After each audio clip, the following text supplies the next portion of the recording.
கவிழ்ந்தது பாஜக ஆட்சி, சுக்குநூறாகும் என்டிஏ கூட்டணி, மோடி அவசர ஆலோசனை. தமிழ்நாட்டை பொறுத்தவரையில் இன்னும் சில மாதங்களில் நடக்கவிருக்கும் சட்டமன்ற தேர்தலுக்கான களமானது பல்வேறு கட்சி தலைவர்கள் மத்தியில் பரபரப்பாக அனல் பறக்க தொடங்கியுள்ளது.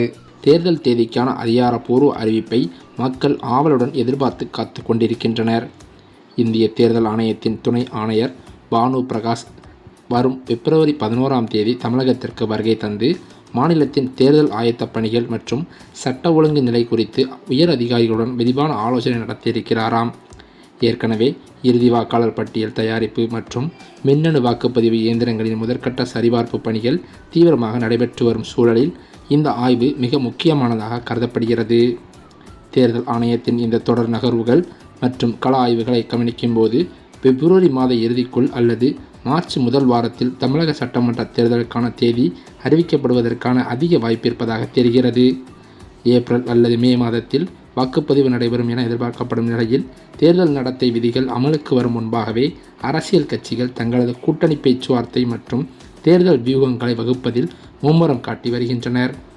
புதிய வாக்காளர்கள் சேர்க்கை மற்றும் திருத்தப் பணிகள் முடிவடைந்துள்ள நிலையில் ஜனநாயக திருவிழாவிற்கு தமிழகம் முழுவதும் முழுமையாக தயாராகி வருகிறார்கள். அதே சமயம் தமிழக அரசியல் களத்தில் தேர்தல் களம் சூடுபிடித்திருக்கிறது. தேமுதிகவின் கூட்டணி நிலைப்பாடு குறித்த புதிய தகவல்கள் பெரும் பரபரப்பை ஏற்படுத்தியிருக்கிறது. தொடக்கத்தில் திமுகவுடன் பேச்சுவார்த்தை நடத்தி வருவதாக கூறப்பட்ட நிலையில் தற்போது திடீர் திருப்பமாக அதிமுக தலைமையிலான கூட்டணியில் தேமுதிக இணைய வாய்ப்புள்ளதாக தகவல்கள் கசிந்து கொண்டிருக்கிறதாம். தேமுதிகவின் இந்த திடீர் மாற்றம் அரசியல் வட்டாரத்தில் உற்றுநோக்கப்படுகிறது. கூட்டணி பேச்சுவார்த்தையில் தேமுதிக முன்வைத்த இரட்டை இலக்க தொகுதி கோரிக்கையை அதிமுக ஏற்றுக்கொண்டதாக தகவல்கள் கசிந்திருக்கின்றன. இதன்படி அதிமுக கூட்டணியில் தேமுதிகவிற்கு 10 சட்டமன்ற தொகுதிகள் மற்றும் ஒரு ராஜ்யசபா சீட் வழங்க உடன்பாடு எட்டப்பட்டுள்ளதாகவும் சொல்லப்படுகிறது. இந்த கௌரவமான எண்ணிக்கையிலான இடங்கள் வழங்கப்படுவதால் தேமுதிக நிர்வாகிகள் மற்றும் தொண்டர்கள் மத்தியில் உற்சாகமும் ஏற்பட்டுள்ளது. திமுக கூட்டணியில் தேமுதிக இணையக்கூடும் என்று பரவலாக பேசப்பட்ட சூழலில் சீட் எண்ணிக்கையில் ஏற்பட்ட இழுபறி காரணமாகத்தான் அந்த தரப்பில் முட்டுக்கட்டை விழுந்ததாக தெரிகிறது. கட்சியின் எதிர்காலத்தை கருத்தில் கொண்டு மாவட்ட செயலாளர்களின் கருத்துக்களுக்கு மதிப்பளித்து அதிக இடங்களை ஒதுக்க முன்வரும் அதிமுக பக்கம் பிரேமலதா விஜயகாந்த் சாய்ந்துள்ளதாக அரசியல் விமர்சகர்களும் கூறி வருகின்றனர். பிரதமர் மோடி தமிழகத்திற்கு வருகை தர இருக்கும் நிலையில் இன்னும் ஓரிரு நாட்களில் இந்த கூட்டணி அதிகாரப்பூர்வமாக அறிவிக்கப்பட வாய்ப்பிருக்கிறதாம். அதிமுக, பாஜக உள்ளிட்ட கட்சிகள் ஏற்கனவே ஒரு வலுவான அணியாக தென்படும் வேளையில் தேமுதிகவின் வருகை அந்த கூட்டணியின் பலத்தை மேலும் அதிகரிக்கும் என்றேதான் எதிர்பார்க்கப்படுகிறது.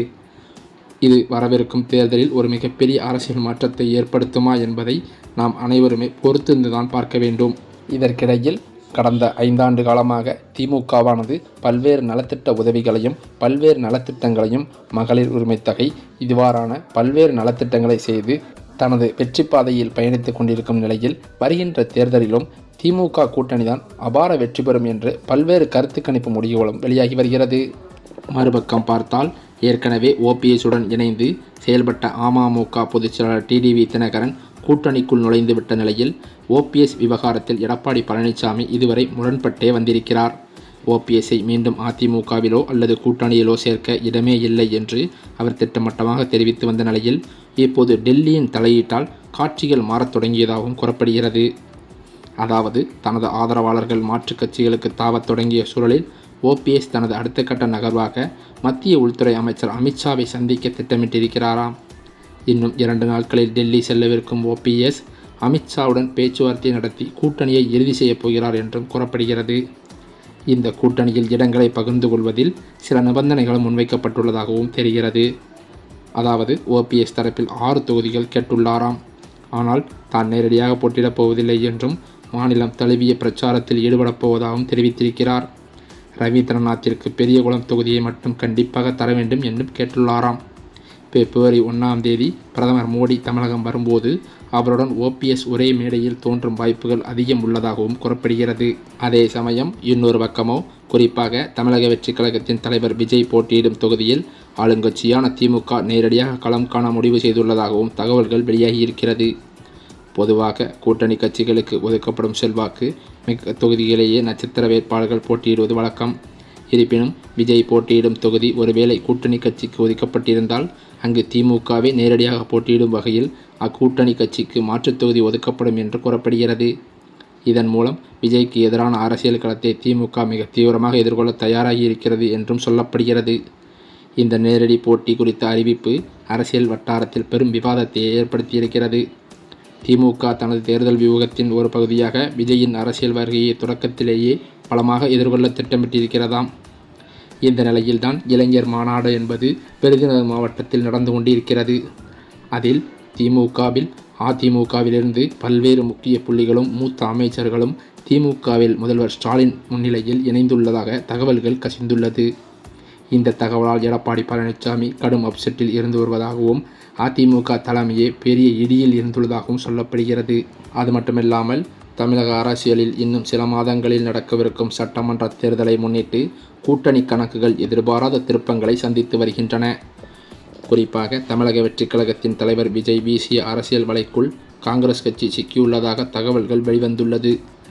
திமுக கூட்டணியில் காங்கிரஸ் கட்சிக்கு 30 தொகுதிகள் வரை மட்டுமே ஒதுக்க முன்வந்துள்ள நிலையில் ராகுல் காந்தி தனது நிலைப்பாட்டை மாற்றிக்கொண்டு புதிய பாதையில் பயணிக்க திட்டமிட்டுள்ளது ஆளுங்கட்சியான திமுகவிற்கு பெரும் அதிர்ச்சியை ஏற்படுத்தியிருக்கிறது.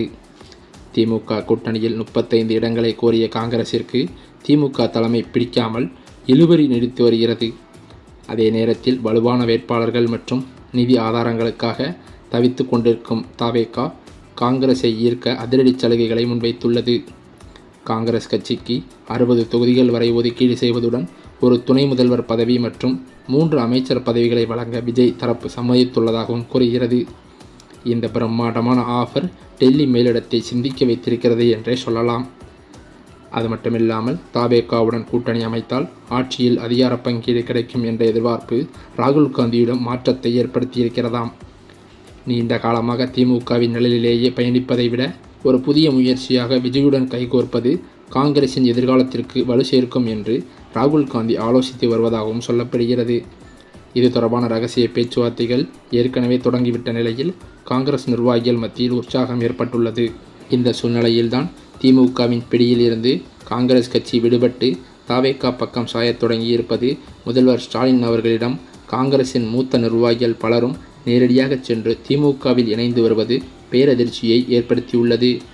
அது மட்டுமில்லாமல் காங்கிரஸ் ஆனது தமிழகத்தில் காலூன்ற முடியாத அளவிற்கு காங்கிரஸ் கட்சியே இல்லாமல் போய்விடும் அளவிற்கு காங்கிரசின் நிர்வாகிகள் தற்போது திமுகவில் இணைந்து வருவது ராகுல் காந்திக்கு பெரிய தலைவலியாகவே பார்க்கப்படுகிறது.